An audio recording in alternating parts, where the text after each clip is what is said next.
আমি মেয়েকে বাচ্চাকে স্কুলে দিয়ে বাসায় আসার পথে মানে আমাকে ধাক্কা দিয়ে ফেলে দিয়েছে। এটা মনে নেই ফেলে দিয়েছে, কিন্তু আমি বসে আছি, মানে আমার সাথে ওরা ধস্তাধস্তি করতেছে, আমি চিৎকার করতেছি। ওরা একজনে আমার ও ছুরি দেখাইতেছে, তোকে গুলি মারবো, সেন্টার দে। তারপরে আমার সেন্স আসছে, সেন্টার কথা বলার পরে ছুরিটা দেখছি, দেখার পরে আমি কাছে দিতেছি। আমি ছিঁড়ার আগে ও সেন্টার ছিঁড়া নিয়ে গেছে। আমি বাসায় যাচ্ছি, স্কুল থেকে বাসায় যাচ্ছি, আমার বাসা টেরি বাজারে। আর পাথরঘাটায় কলেজ স্কুলে আমার মেয়ে পড়াশোনা করে আর কি, পড়ে ছোট মেয়েটা।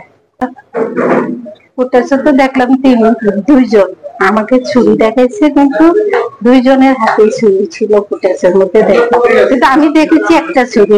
আর শুধু চেনটাই নিচে আমার হাতে ছিল, ব্রেসলেট হাতে একটা বেঙ্গল ছিল। থানা অভিযোগ, এটা তো ওই টেরিবাজার জুয়েলারি সমিতির তারা এখান থেকে কোথায় ফোন করছে, উনি গেছে, ওসি সাহেব গেছে। RICL TMX, যুগের পর যুগ স্থাপনা থাকে মজবুত।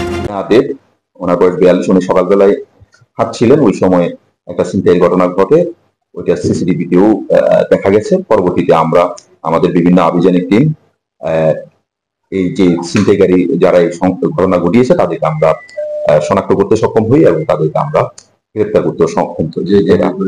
এবং যে গেঞ্জি পরে সে ছিনতাই করেছে সেই গেঞ্জি পরেই আবার ধরা পড়েছে। তো এদের নাম হচ্ছে, একজনের নাম হচ্ছে আপনার আবুল হোসেন প্রকাশ সজীব, প্রকাশ রফিক, এর বয়স 35। আরেকজন হচ্ছে মোহাম্মদ সাদ্দাম হোসেন, বয়স 30। এবং আরেকজন হচ্ছে মোহাম্মদ সাদ্দাম হোসেন, মানে সাদ্দাম হোসেন দুইজন। একজনের পিতা হচ্ছে ইউসুফ আলী, আরেকজনের পিতা হচ্ছে জাফর আহমেদ।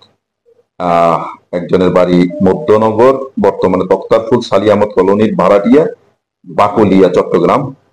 আরেকজনের বাড়ি হচ্ছে ব্রাহ্মণবাড়িয়া, আর আবুল হোসেনের বাড়ি হচ্ছে বাকলিয়া, চট্টগ্রাম।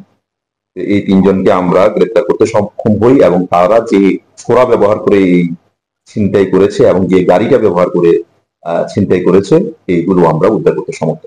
তাদের সাদ্দামের বিরুদ্ধে আপনার 6টি মামলা আছে এবং রফিকের আরেকজন যে সজীবের বিরুদ্ধেও 6টা মামলা আছে, সবগুলো ডাকাতি এবং দস্যুতা।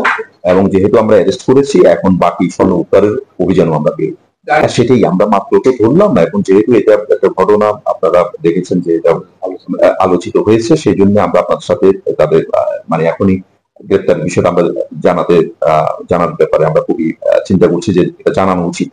সেহেতু এটা ধরার পরে নিশ্চয়ই তিনজনই যেহেতু ধরা পড়েছে, স্বর্ণ উদ্ধার হয়ে যাবে। হ্যাঁ, ওনার বিরুদ্ধে উনি তো মামলা বাদী হবেন এবং উনি দোষিতার মামলা বাদী হবেন এবং স্বর্ণ উদ্ধার সহ এই মামলাতেই এটা সামান্য। আগের মামলা 6টা তো তারা জামিনে আছে, কিন্তু মামলা কিন্তু চলমান আছে এবং একটা মামলা তারা চার্জশিটভুক্ত হয়েছে।